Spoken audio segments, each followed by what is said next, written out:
Hi, this is Peter Wooding. Welcome to this week's Christian Weekly News. Coming up in this week's programme, we're going to be encouraging you to be praying during some very troubling times in our nation as we look at the fallout from the recent killing that took place in Woolwich in London. And we look at how marriage is under threat as the same-sex marriage bill goes through to the second reading in the House of Lords.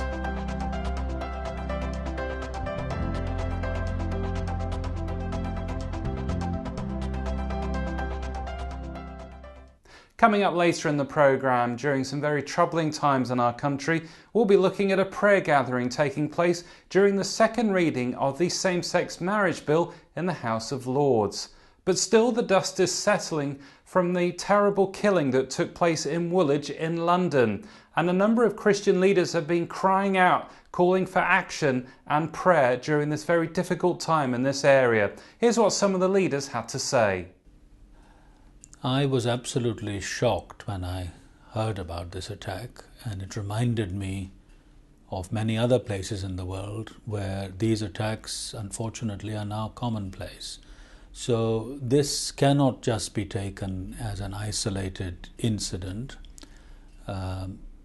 This has not only local and national but global dimensions, because it's part of a movement of Islamist extremism that is taking place in many different parts of the world, and it has to be dealt with at that level. I can well understand why the media and the government are keen that there should not be any kind of violent reaction in the indigenous community or elsewhere.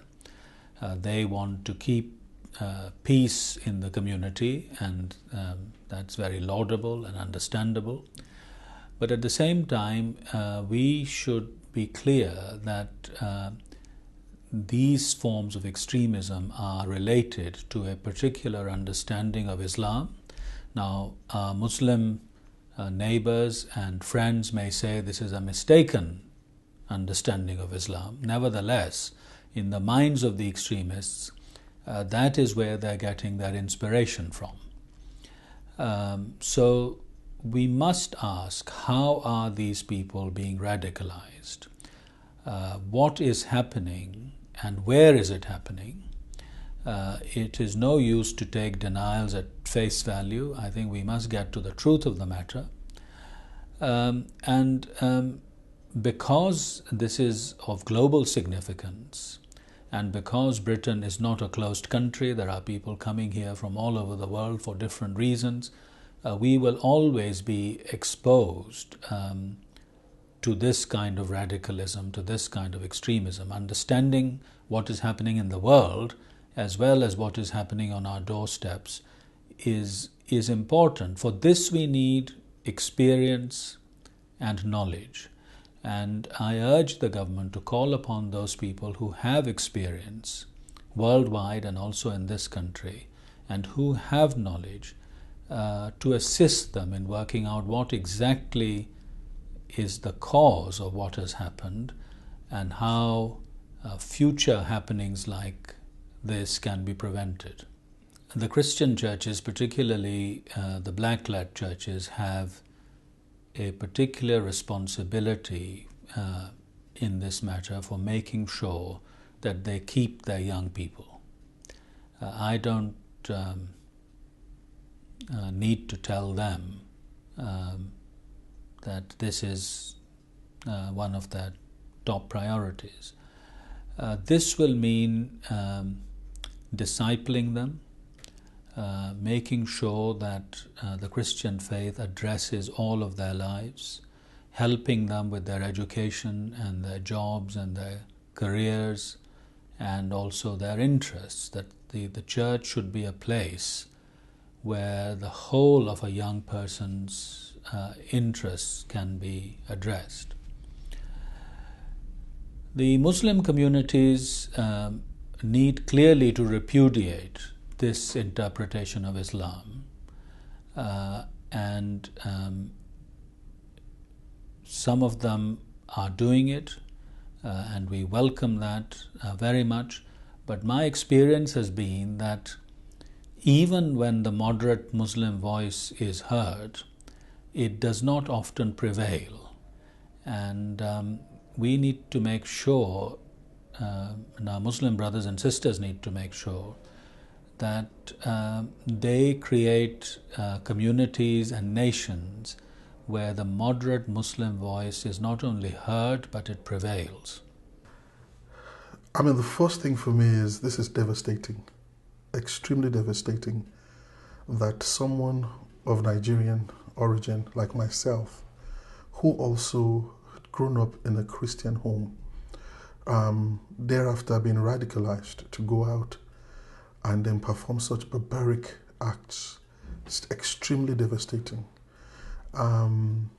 He's a black man. He's African from Nigeria. He grew up in the church as a Christian and then radicalized to do what he did. That tells me that what happened touches almost every one of us, whether it's Christians, Muslims, community leaders, government, the intelligence service. We all have we have responsibilities to deal with this issue. And what is this issue? Extremism, terrorism, call it radical Islam. For me, we need to change our own mindsets, all of us, and see this radicalism as a virus and treat it as one. It mutates, it has a breeding ground, and we need to focus on really going to weed out these breeding grounds. Until we do that, we will forever be treating symptoms. When someone leaves their home or lives anywhere they abode and have no regard for their own lives and the lives of others and sets out to kill themselves and others, by that time we've lost it all. We've lost the opportunity to stem this virus. We need the help of the churches, synagogues, the Sikh temples, the mosques, the intelligence service, the government, the community leaders. We all need to work together to stem this virus that is extremism and terrorism, radical Islam. We need to get to where the breeding ground is and stem it. Otherwise, we're wasting our time. Whether we like it or not, most terrorists, most of them, are from those with Islamic inclination. Not all, but most. And common sense teaches us that if we're going to deal with that issue, those who understand the ideology where most of this comes from should be the ones at the forefront of helping us stem this virus, as it were, in collaboration with the rest of us. We all take corporate responsibility to completely stem this virus that is extremism and terrorism. So it's not about finger pointing now. It's about saying, we've got ourselves to this place.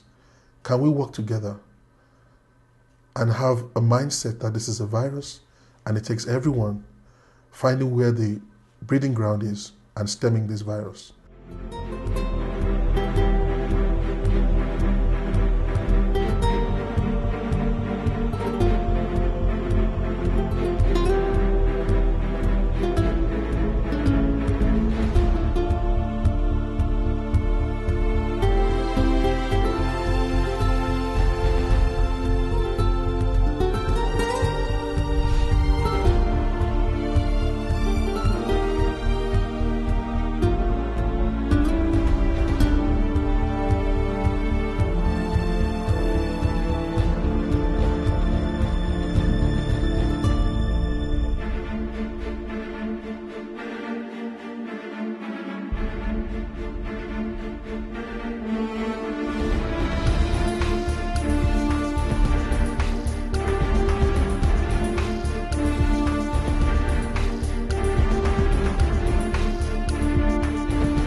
My reaction personally when I first heard the news of what happened was sadness, really.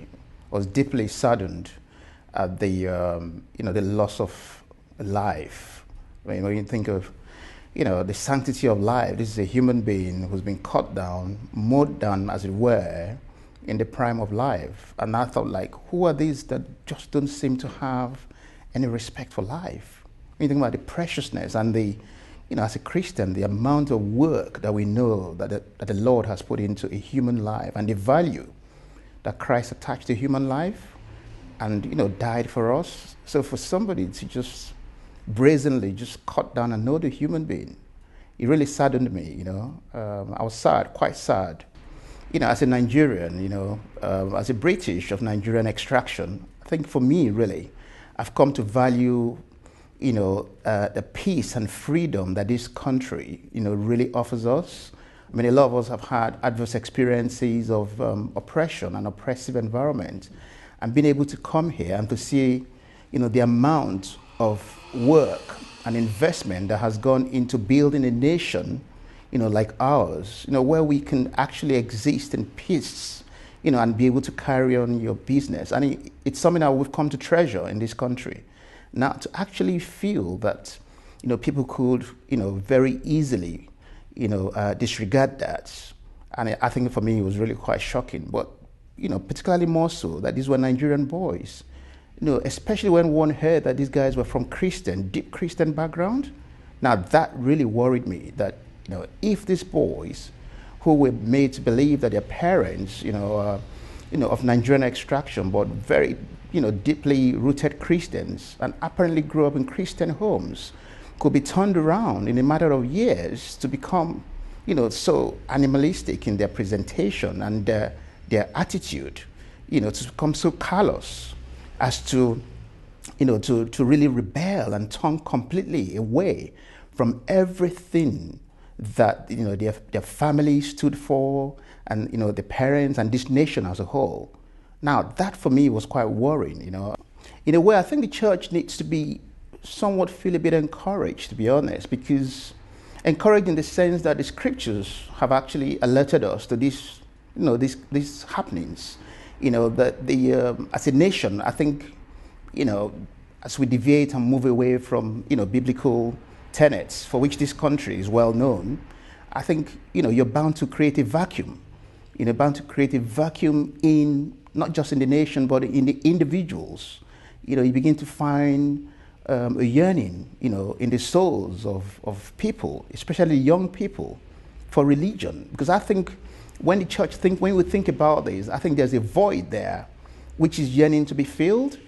And Islam, or radical Islamism, seems to be offering and repackaging violence, unfortunately, in a way that appears attractive to these young boys. So, I feel that at the core of the problem is the concept of religion, because, these boys are not, they're separating what they're doing from just street gang, crime, and actually couching it in a religious coating, really. And that kind of worries me, So I think the church really needs to wake up to that challenge, because it appears that radical Islamism is actually filling a void which the church should actually be, should be filling. It's not enough to just talk about, creating other things. There's a yearning in the souls of these kids, for spiritualism. And I think they're going about it the wrong way. So we have to repackage Christianity and make it more effective and actually be able to engage this nation, come alongside the government. And, the church should be tasked to actually come alongside the government on a practical level to do things. So we're already thinking about that. We have our annual convention every August bank holiday. So this year we've decided that we're going to be looking at, launching a charity that would actually begin to tackle this issue, of this radical, radicalization of our young people. We're going to be engaging with the victims, and in this case, we're looking at this particular instance, the Woolwich incident. I feel that there are two victims. The poor woman that lost her husband and all that, and of course the parents who have lost their kids, because these children have been lost to these, parents who seemingly, were quite,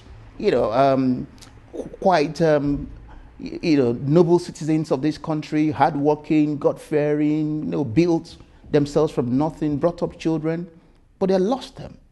For your child to actually be involved in this. So as a psychiatrist, I can't just imagine the extent of mourning and the lamentation that these parents will also be going through. So we're really looking at, using the OFNC, as a platform to be able to bring both sides together and, really feed into this charity. So people can hear the stories. Other parents can see what they can do to actually stem this tide that is threatening to engulf us as a nation. So we're really looking at coming alongside other like-minded, organizations really to pull something together and start to do something. But I do feel that as Nigerians, as British of Nigerian extraction, we have to be doing actively involved, because Nigerian kids who were part of the problems, I think it's only natural the Nigerian British should be part of the solution as well. So some very interesting comments there from a number of Christian leaders in response to the Woolwich killing, including Ade Amoba, co-founder of Christian Concern, and also the leader of the Overseas Fellowship for Nigerian Christians. And another organisation deeply concerned about the threat of terrorism is a group called Love Jos. We spoke to one of their team. Well, on behalf of Love Jos, we would just like to extend our sympathies to the loved ones of Nazir-Ali Rigby. The second thing I would like to say is actually to the British government. I think they are taking radical Islam too lightly. These people will not reform themselves. I think a lot of leeway has been allowed radical Islam in society, and the government should be cracking down on preachers of hate. But beyond that, the government must now closely investigate what seems to be an agenda to radicalize young black disaffected men. We really need to be looking at this seriously, because what you have is an army of young black men who are just almost as if they are ready cannon fodder for radical Islam. And if the government doesn't do anything about it, what's happened to Nazir-Ali Rigby will just be the tip of the iceberg. That we don't want in this country, and I'll urge David Cameron and his cabinet to act as soon as possible. The church is there, we're ready to help, we're ready to give advice, but David Cameron needs to show an intentionality that he wants to combat radical Islam in the United Kingdom. But my message really is to the church. We really need to be taking these young black men under our wings. If you're familiar with the black majority church in the UK, you'll find that young black men are conspicuous by their absence. We need to be mentoring them, not just preaching at them. We need a strong mentoring system in place. We need to walk alongside them. We need to get into their heads, and we need to turn their minds away from destructive tendencies towards positive tendencies that can contribute to this, great country, which is the United Kingdom. Well, Love Jos is an organization set up to help persecuted Christians in Nigeria, especially northern Nigeria. But one of the things we would also be doing is looking at how we can set up mentoring schemes and work alongside churches so that they can mentor young black men. Many Christians will be gathering to pray during the second reading of the same-sex marriage bill in the House of Lords. We recently filmed a number of prayer gatherings that took place on Old Palace Yard during the debate of the same-sex marriage bill in the House of Commons. Hundreds of Christians from across the country and from a wide variety of denominations united together for the national prayer gathering as MPs were debating the government's marriage same-sex couples bill. And there was considerable media coverage of the national prayer gathering as journalists from a number of media outlets were present to capture the event. It was also clearly evident that many young people wanted to voice their concerns and pray over this issue. And at the final prayer gathering, a team from Youth with a Mission, representing several countries, came to pray. My name is Christian, and I'm Youth with a Mission, and we are over 18, 19 nationalities. And we are here today representing the body of Christ with the rest of the churches in the country in this claim to see what God had planned in the original plan for the marriage to come through today as the law is voted for. But I myself am a son of a gay father, actually, and I've been able to minister the love of God to my father, and I'm here to stand with the truth of God. Yeah, I am from Argentina. I work with Y1 as well, Ule, and we are here to proclaim that God loves every person and everything, and He has this amazing grace to everyone. We love the people and want to show the truth about this thing. I'm Deborah, I'm from the United States, and I'm here today because while I do not support gay marriage because that breaks the covenant that God created, I do love homosexual people because God told me to. A number of MPs also came out to show their support for the rally. We're here to stand with our Christian brothers and sisters to say that we believe this is wrong. And in the House of Commons tonight we will be voting against this legislation. My name is David Simpson.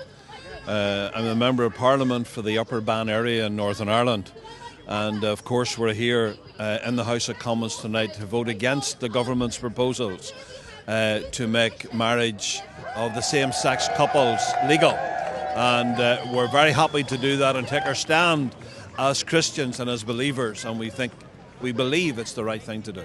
My name is Gregory Campbell. I'm the MP for East Londonderry for the Democratic Unionist Party in Northern Ireland. I'm here today because I support the basic building block of society, which is the marriage of a man and a woman, bringing up children to procreate for future generations.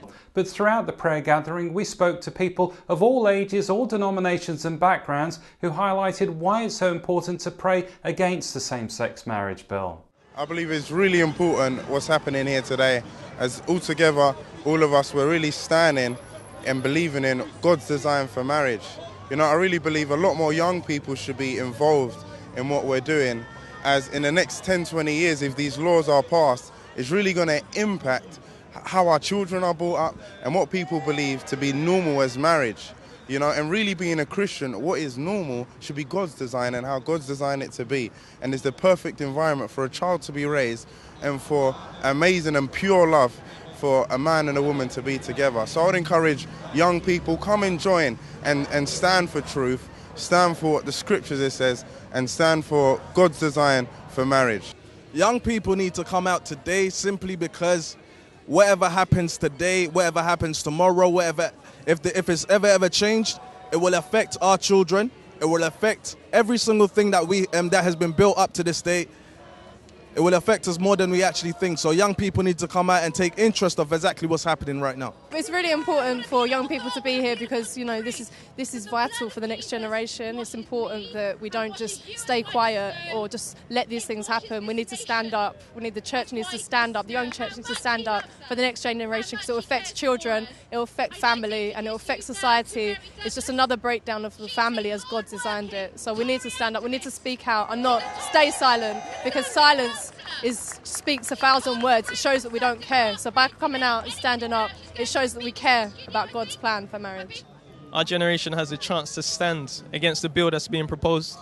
In the future, our children and children's children won't have this same choice to be able to stand for justice and for righteousness, for what's right. My name is Ian McCormick, and I am one of the leaders of Kingsgate Christian Fellowship here in central London and South Kensington. And we're here today because we believe in the institution of marriage, that God has created man in his own image, and out of man he brought woman, out of the two became one. And he said that the two should come back as one, male and female. And I am married with 3 children, originally from New Zealand, from the ends of the earth. And I just thank God for this great nation of the United Kingdom. And I stand in front of Parliament today with a heart of love for the institution of marriage, which I believe is so clearly put down in the scriptures as male and female and a husband and wife. And I know that Christ is coming back for his bride who will be spotless and blameless, and only through the grace of God, only through the blood of Jesus can we have that. God is very merciful. Each one of us have sinned, None of us have got it right, but I thank God that He is alive, that He has risen from the dead, and Christ in us, the hope of glory. I died of an accident over 30 years ago where I was pronounced dead for 15 to 20 minutes. And during that time I met with Jesus, the Saviour, and His love melted my heart. And I wept like a child. He healed me, He restored me, came into my life. So after those prayer gatherings, there's a call to continue this momentum of prayer as the second reading of the same-sex marriage bill takes place in the House of Lords on the 3rd of June. Here's a video highlighting what's going to be happening on that day. Next Monday, the 3rd of June, Christians are getting together to pray and celebrate marriage outside Parliament. Last week, hundreds of Christians from all ages and backgrounds were there for a time of prayer, worship and celebration to promote marriage between one man and one woman, whilst the same-sex marriage bill was being debated in the House of Commons. Come and join us when we get together again on Monday as the bill is debated in the House of Lords. Let's build on this momentum from the previous gatherings. Tell your friends, churches and neighbours to come and join in. Gatherings will happen at 12 to 2 p.m. and 5 to 7 p.m. at Old Palace Yard, outside the Houses of Parliament. For more details, pictures, videos and interviews from the last gatherings, go to christianconcern.com/pray for marriage. So will you join us on Monday the 3rd of June and make a stand for marriage? So some very interesting topics, some challenging issues we've highlighted in the programme today. We'd love to get your thoughts, your feedback on issues like the same-sex marriage bill and the terrorist attack that took place in Woolwich. You can drop us an email at info@christianconcern.com. Or you can also like us on Facebook, follow us on Twitter and subscribe to our YouTube channel ccfon.org. That concludes this week's Christian Weekly News. Join us again at the same time next week.